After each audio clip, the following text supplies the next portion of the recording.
Hey everyone, welcome to another deep dive. Get ready, because today we are going deep into the world of AI In medicine. in medicine, yeah, and how it could change how we think about specialist care. Yeah. Like how we access it, how effective it is. And are we going to have like robot doctors? Yeah. Like, is that what we are talking about here? Well, Because that is what I'm imagining. Like in those movies where it's like all these like, blinking lights and stuff. Anyway. well, not quite. It's more nuanced than that, Okay. but also really exciting. Today's deep dive, we're diving into uh, a study out of Google and Stanford Oh, fans. where they basically throw this AI into the mix. Okay. And this AI is called AMIE, which, side note, I love the name, AMIE. AMIE. What does it stand for? It stands for, are you ready for this? Articulate Medical Intelligence Explorer. Oh. Catchy. That's a good one. I like it. So AMIE. So is this like a real thing? It is. Well, it's a research project, Right. but it's showing some really crazy potential, especially Like in a field like cardiology, which is where this study kind of zeroes in. Cardiology. So we are talking heart health. Heart health. Okay, so why cardiology? Like what's the big issue there that this AI is supposed to help with? Well, to understand that, we kind of have to like zoom out for a second and talk about this problem that's honestly plaguing healthcare globally, which is we're facing a massive shortage of specialist doctors. Okay, yeah. I mean, I feel like I've heard that. I mean, everyone's heard that, but like when we say shortage, like how bad is it really? Think about it. Have you ever had to like wait months for an appointment with a specialist? Oh yeah, totally. Okay, so now imagine that, and that specialist is the only thing standing between you and like a potentially life-changing diagnosis. Oh. That's the reality for a lot of people. Wow. And it's only getting worse, especially in cardiology.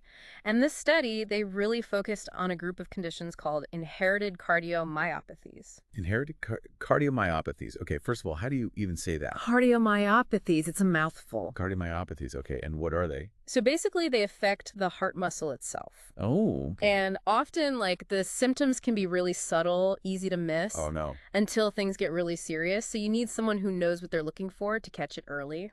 Now you're saying you have these like potentially serious heart conditions that are hard to spot, and then on top of that, we don't have enough doctors who even know how to recognize them in the first place. Exactly. It's a recipe for, like, delayed diagnoses, mistreatments, Wow. even preventable deaths, which is heartbreaking. Like, the impact on patients is huge, but also the healthcare system as a whole is feeling the strain.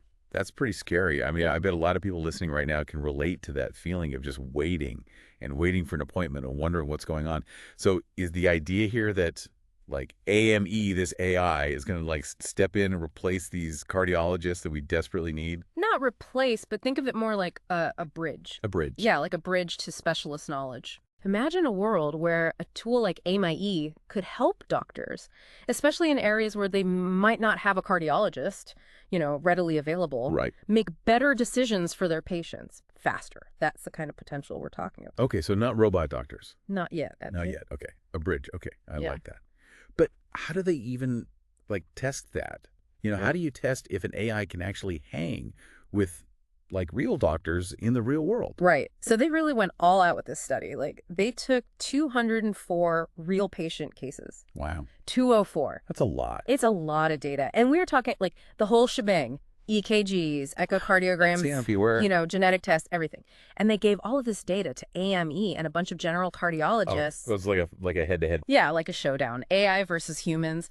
And to make it fair, they made sure everyone was working from the same information. Okay. And then, get this, they had a separate group of specialist cardiologists, Okay. like the top dogs in heart health, Right. evaluate all the responses. Oh, interesting. But the best part is, these specialists, they had no clue who or what had given them the diagnosis or the treatment plan. Oh, so it's like a blind taste test. Exactly. Oh, I love those. Okay. So drum roll, please. How did Amy do? Spill the tea. Okay, so get this.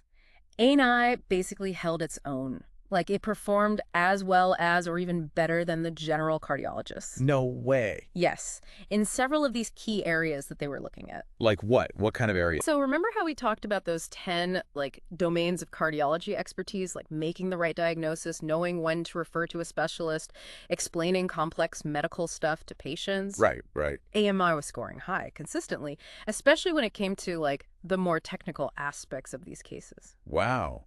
So you're telling me this AI is outperforming human doctors? I Mm. mean, that's kind of wild. So Hmm. where did it, like, really shine? Like, what were its superpowers? Okay, so explaining complex genetic test results, AMI aced it. Oh, wow. Like, imagine having a medical textbook that can also explain things in plain English. Right. That's AMIE.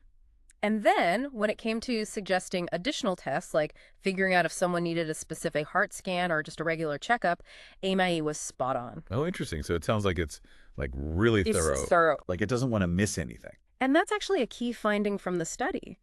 AMI is thorough, maybe even a tad cautious. Like, it might suggest extra tests, even if they're not strictly necessary. Oh, so like that thing where you go online and you're like, I have a headache, and then WebMD is like, you're dying. Exactly. It's like AMI's bedside manner is a little, Intense. yeah, a little intense. But here's the thing. Right. It's not necessarily a bad thing. In fact, it might actually be a good thing. And this is where we get into this really cool idea of like synergy. Synergy. Okay, now you've got my attention. Tell me more about this synergy thing. Okay, so you've got AMI, right? Our super thorough AI detective doesn't want to miss a single clue. Right. And then you've got human doctors who are amazing at like pattern recognition, using their intuition, their experience. Right. Like they've seen it all. Exactly. And they can often cut through the noise and get to the heart of the matter, literally. Okay, I love that. Okay, so they each have their own strengths. So did the study look at what happens when you put those two things together?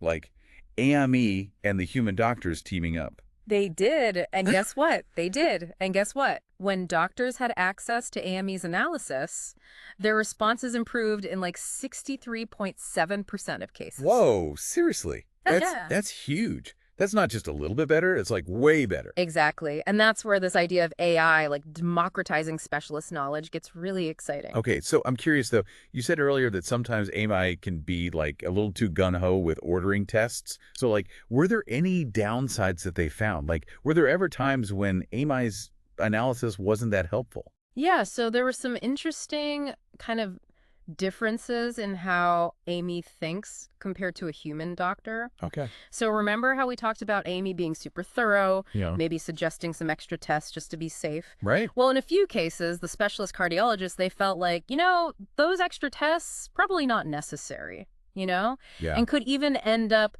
like costing the patient more money or just causing them more anxiety, unnecessarily. Yeah, for sure. I mean, it's like that thing where like sometimes you don't need to know all the possibilities, right? Sometimes it's better to just Right, like ignorance is bliss. Yeah, exactly. Sometimes. But the cool thing is this difference actually highlights how AI and human doctors can like work together. Yeah. It's like the researchers even compared it to a two-step medical test. So AMI is like that first step, that highly sensitive screening. It's casting a wide net, Okay. picking up on every little thing. AMI is a wide net. And then you have the general cardiologist, that's the confirmatory test. Okay. They're taking all that info, using their judgment, their experience, Right. and zeroing in on what's really going on. Oh, okay. So it's like AMI is like, here's everything, and then the doctor's like, okay, but what's important? Exactly. Okay, And both of those perspectives are super valuable. Yeah. You have this AI that can crunch tons of data, spot things maybe a human would miss, but you still need that human expertise to put it all together. Totally. I mean, this study looked at cardiology, but I feel like we could be talking about any specialty, right? Oh, absolutely. Think about like rural communities or places where it's hard to get to a specialist. Right. This could be a game changer. It really could. Like, it feels like we're on the edge of this, like, whole new era in healthcare, which is exciting, but also kind of like, whoa, It's a lot, and we need to do it carefully. More research for sure, Yeah. real-world testing, but the potential is just enormous. Absolutely. Well, we've covered a lot today, and I got to say, this whole deep dive into AI and medicine it's been pretty mind-blowing. So for anyone listening who's just as fascinated by this stuff as we are, we'll be sure to link to the study and more resources on our website. You can find that on your podcast app, or just Google us. And while you're at it, why not leave us a rating or a review? We love hearing from you. Until next time, stay curious, everyone.